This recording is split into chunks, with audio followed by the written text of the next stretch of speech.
Hello everyone, welcome to my new video.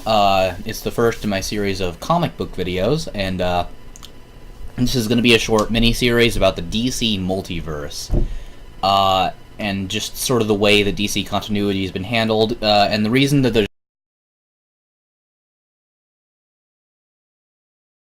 going to be more than one part is because the DC multiverse has existed in many different forms throughout its era, so it's going to go like this. Part 1 is going to be the pre-Crisis multiverse, then we're going to talk about Crisis on Infinite Earths. Then Part 2 is going to be about Infinite Crisis and Final Crisis, as well as the 52 multiverse.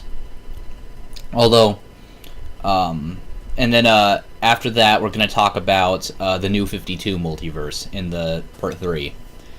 Then after that, we're going to talk about DC Rebirth and how that is affected.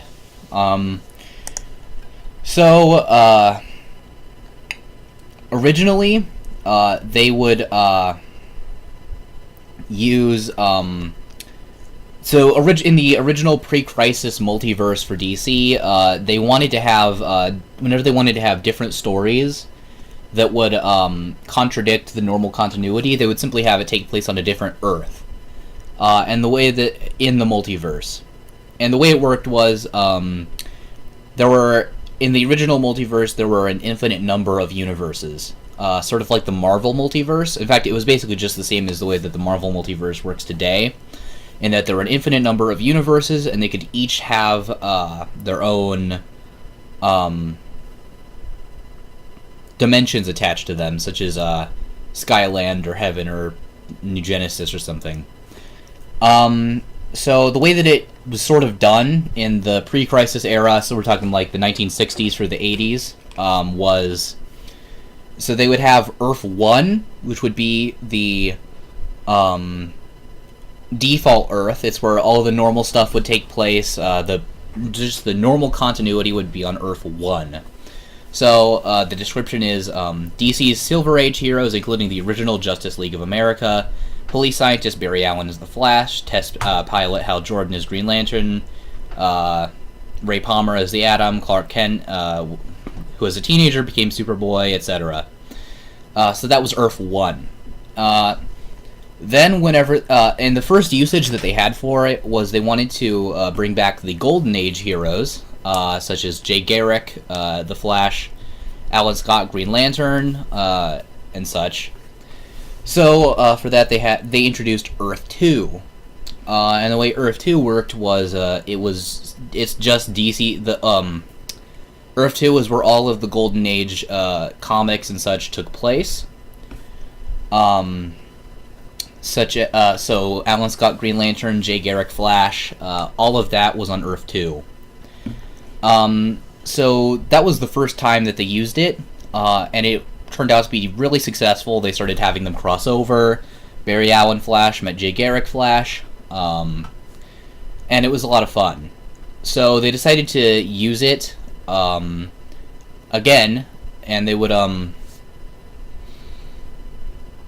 whenever they wanted to have other stuff that would contradict the Earth 1 continuity, they just introduce a new Earth, and it would either be designated as an Earth, as a numbered Earth, or have like a letter on it. So then the next Earth was Earth 3, which contained evil versions of the Earth 1 heroes. So Ultraman, Superwoman, Owlman, Power Ring, Johnny Quick, all of those people. Also, it was basically just backwards history Earth.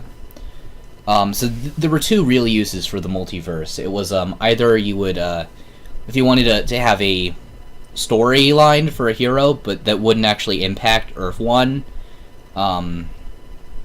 it wouldn't, then you just put it on a different Earth, or if you wanted to have some kind of fun alternate history scenario that would cross over with the normal Earth, that would also be usage for it.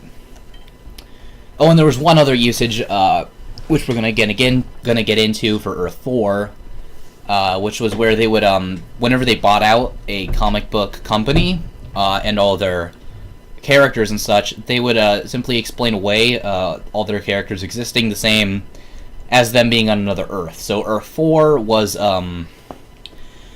where all of the charlatan comics heroes existed. So Captain Atom, Blue Beetle, Nightshade, the Peacemaker, the Question, Thunderbolt, and Judo Master.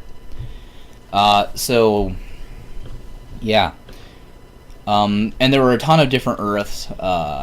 So where's the next interesting one? Earth 17 was hold on.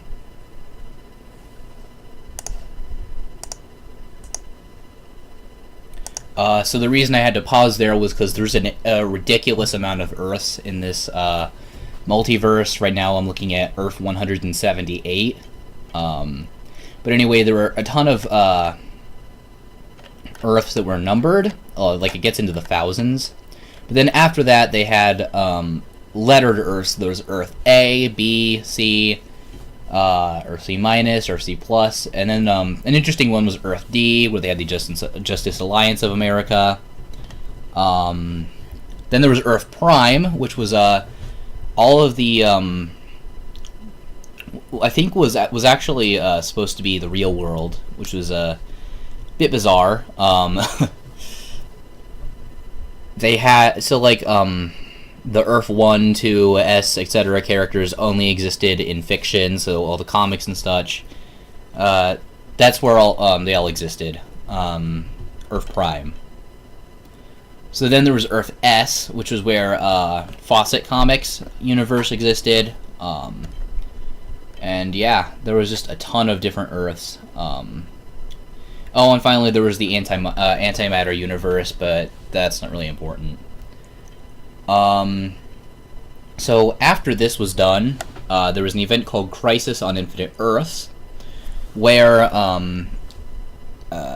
basically, this is a huge simplification, but at the end of the story, all but 5 of the DC universes were destroyed, and the only surviving ones were Earth 1, Earth 2, Earth 4, Earth S, and Earth X, I believe. So yeah, those were the only Earths left in existence, and then those universes were combined into just one Earth, which was called the Post-Crisis Earth. And the only reason the reason they did this was because first of all they wanted to do a slight reboot, which worked because it made it so that all of the characters from these Earths existed in the same continuity always. And the reason for this was the amount of Earths was getting ridiculous and confusing, so they just wanted to simplify it, so they got rid of the multiverse, kept what they wanted left, and then just made a new Earth where all of it would exist. So after this, there were still other Earths, but it's a bit more complicated. So in the post-crisis universe, or multiverse, there was the post-crisis Earth, where it has various deviations explained as manifestations of hypertime. So hypertime was similar to the multiverse, except it was just it was time-based instead of vibration-based. Because what separated these universes was they all vibrated at different frequencies, which made them phase through each other, or not be able to interact. So the post-crisis Earth, Jay Garrick Flash and Barry Allen Flash existed the same, on the same Earth forever, and just a bunch of origins were changed. So the alternate Earths existed, but only through alternate timelines. So there was a Superman Red Sun universe, where Superman was a communist raised in Russia. There was the Antimatter universe, which was essentially the new Earth 3. The Fourth World, and finally the Dakota-verse were all that there were. And I think through Hypertime there was also the Kingdom Come Earth, and basically all the imaginary stories existed in Hypertime through alternate timelines. So basically that's the way that the multiverse existed, pre-crisis and post-crisis.